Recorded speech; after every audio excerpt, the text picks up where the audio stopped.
It's here. It's time to do bodybuilding full time. Did Worlds for Strongman in December. Started training bodybuilding style around that same time. Pretty much as soon as Worlds was over, I was doing, 2-a-days, waking up at 4:30 in the morning, going to the 24-hour fitness and doing, biceps, triceps, and then going to the gym in the evening and doing chest and back. And I was still doing my strength training, say Thursday. Diet was kind of just my normal off-season diet, especially after how long the last season ran with 90 kilo competition. There was no posing, because obviously posing without any sort of guidance is just going to build bad habits. So the very first day I went into the gym to do bodybuilding type workouts, I did a little pose down with no idea what I was doing, just as like a, hey, let's look back at this later type of deal. So now started up with Jake, my coach, or at least, I wouldn't say started up. I joined the team. He gave me my nutrition plan today. It came across WhatsApp, took a look at it, and that's where it kind of set in, like, okay, here we go, it's go time. When I do my own nutrition, it is a little bit flexible.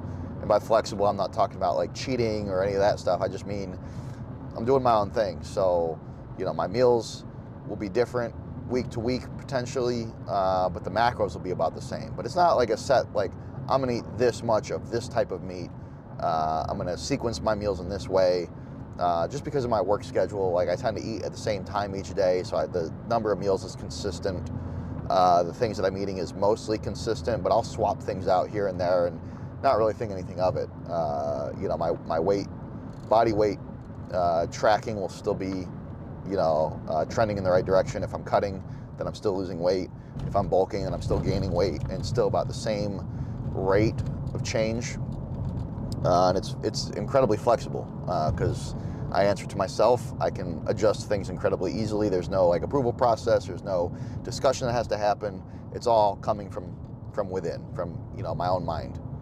So like this week, I'm having for lunch the Italian-inspired meal prep that I posted a few weeks ago, and then for dinner, I'm having a Mexican flavor-inspired meal that I have not posted yet. I'm still dialing it in because it's brand new to me. And so they're different meals, and they're different from what I did last week, because last week I hadn't even invented this Mexican flavor inspired meal yet. So it was my normal, I have actually last week was the water cut for the powerlifting meet. So I was basically just eating, bland chicken and egg whites. But the week before that, it was my normal, the first meal I posted, the chicken with chicken stock and, the beans and corn and all that stuff. So I was able to make those changes, and it didn't really matter. I wasn't deviating from something I was supposed to do. I was just keeping track of my weight and making sure that the change was what I wanted it to be, which was between 0.4 and 0.8 pounds of loss per week. So now there's going to be a very strict, rigid sequence of meals. It's going to be 5 meals a day. There'll be a very specific amount of meat, a very specific amount of vegetables, a very specific amount of potatoes, a very specific amount of like white rice, very specific amount of sweet potatoes. There'll be chicken for one meal and steak for another, and all of these things are set in stone. And obviously, as the weeks go on, I talked to him earlier today, and we're going to do kind of a baseline phase to see how my body responds to the things he's going to have me eating, both body weight and training sessions and stuff like that. Excuse me. And so there's no deviation whatsoever in these first few weeks, which is normal. After that, obviously we can have conversations about what's working, what's not working, whether that's timing, whether that's blood sugar, because I do have specific accommodations or concerns as a diabetic. We'll have these conversations to figure out what the best, possible setup is. 5 meals a day can be difficult to meal prep, and not in terms of cooking the food, but in terms of storing the food. I've got roommates, we have limited kitchen, refrigerator space, etc. So, you know, right now I'm eating 2 meals a day. So I have, for 6 days, I have 12 meal prep containers in the refrigerator, and it takes up my allotted space. Doing 5 meals a day, obviously, is going to be a lot of different containers. Now, I could get smaller containers because there's more meals, but each meal is smaller than my 2 meals a day right now. So maybe I get smaller meal containers, or maybe I don't make 6 full days worth of food at once. Maybe I break it up more, which with my schedule and the time I have available, that'll be tricky. But you know, these are the types of things you have to figure out. Bodybuilding is not easy. The reason that I've held off on trying bodybuilding for so long is because I knew that, especially with the diet stuff, but just in general, if we're being completely honest, bodybuilding is probably the most difficult of the strength-related sports. I guess it's not really a strength sport because it's more about, you know, sculpting your body.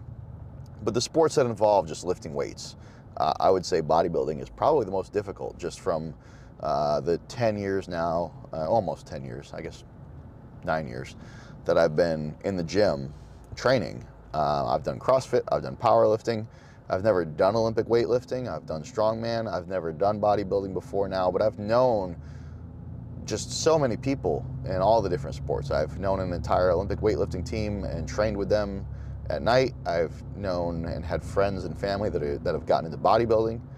And so I know what the lifestyle's like. I know what the rigidness or rigidity, whatever the noun of that would be, I know what that's like, and I've seen people go through bodybuilding preps. And that's where things really just get super intense, is when you're in show prep, which is like 12 to 14, or I think 16 weeks before you step on stage. And things just get so dialed in and so specific and so unyielding that it gets really rough. Like when I'm in strongman prep, even if I'm just a few weeks out from a show and there's someone's having like a going away party or something like that, I might put the diet on hold for that night, and I might find a way to accommodate for that. When you're in show prep and bodybuilding, your set meals are your set meals every day, every week, no matter what's happening. You got to find a way to make it work. So all that to say, seeing that meal plan, seeing that, you know, it's going to be a logistical challenge. I'm going to have to get the scale, or I'm going to have to buy a scale, really. I'm going to have to get the meal prep containers that can support my storage needs, and, you know, divvying out these meals. I'll have to start using the stove, which is going to require more cleanup than I'm used to. I do everything in a crock pot right now, which is incredibly easy and incredibly convenient and very quick. So I'll start using the stove. I'll start, you know, cleaning up the stove when I'm done, which is, you know, a lot more time consuming. So there's gonna be a lot of challenges. As is pretty standard of bodybuilding, I'm going to be eating white rice. It's going to require a lot more blood sugar management and a lot more vigilance with, you know, the timing to make sure I don't go low, but the timing to make sure I don't go too high either, because white rice spikes my blood sugar harder than anything else. So yeah, we're about to do it. The meal plan is in the inbox. Training will probably start next week as well. Being that I am not done with strongman, I'm putting it on hold while I try bodybuilding. I can't let my strength deteriorate. I can't let my technical proficiency deteriorate on the events, this, you know, sandbag, yoke, log, farmers, all that stuff. So he knows what accommodations I need, and I don't need him to program. I don't want him to program my strength training because that's what my background is. So he's going to give me a day every other week to do deadlift for strength. He's going to give me a day every other week to do pressing for strength. And then Saturdays here and there, it won't be every Saturday while I'm doing this, but you know, every other Saturday or every 2 Saturdays will be strongman days. And this won't be like a heavy yoke, a heavy log. Like I'm not hitting like a PR every week or whatever. It'll just be to make sure that I, when I go back to strongman, that I can still clean and press a log, that I still remember how to walk with a yoke, how to walk with farmers, how to pick and carry a sandbag, how to shoulder a sandbag, how to do Atlas stones. So there will be strongman practice, but it won't be like really intense, like if I'm getting ready for a strongman show. I just need to keep everything ready to go for when it's time to go back and start competing again at a high level in strongman. And bodybuilding, there's a lot of really strong bodybuilders, so it's not like bodybuilding is going to make me weak. I just need to make sure that proficiency is maintained, so that it's not too tall of a task, especially as I get older. I'll be 37 this year. I don't want to be trying to go back to strongman and find out that I'm, light years behind everybody. And to be honest, with the lower impact of bodybuilding training, it's going to increase my mobility, just based on the movements that will be done, and the stretching that will be done, the posing. It'll increase my mobility, it'll increase my mind-muscle connection, it'll give my joints some time to recover and breathe. And so some of these pains and aches and stuff that I've been dealing with for 6 years now, there's a good chance that they'll at least improve, if not go away completely. So taking the year off from competing at high-level strongman might actually make me a better strongman when I go back to it. So we'll see how all that goes. But yeah, next week is the plan to start the diet. I still have 4 days worth of meal prep for this cycle, and I'm not just going to throw that in the garbage. I'm more than a year out from my first bodybuilding show, so there's no reason to rush. And we've already talked about that. He's fine with it.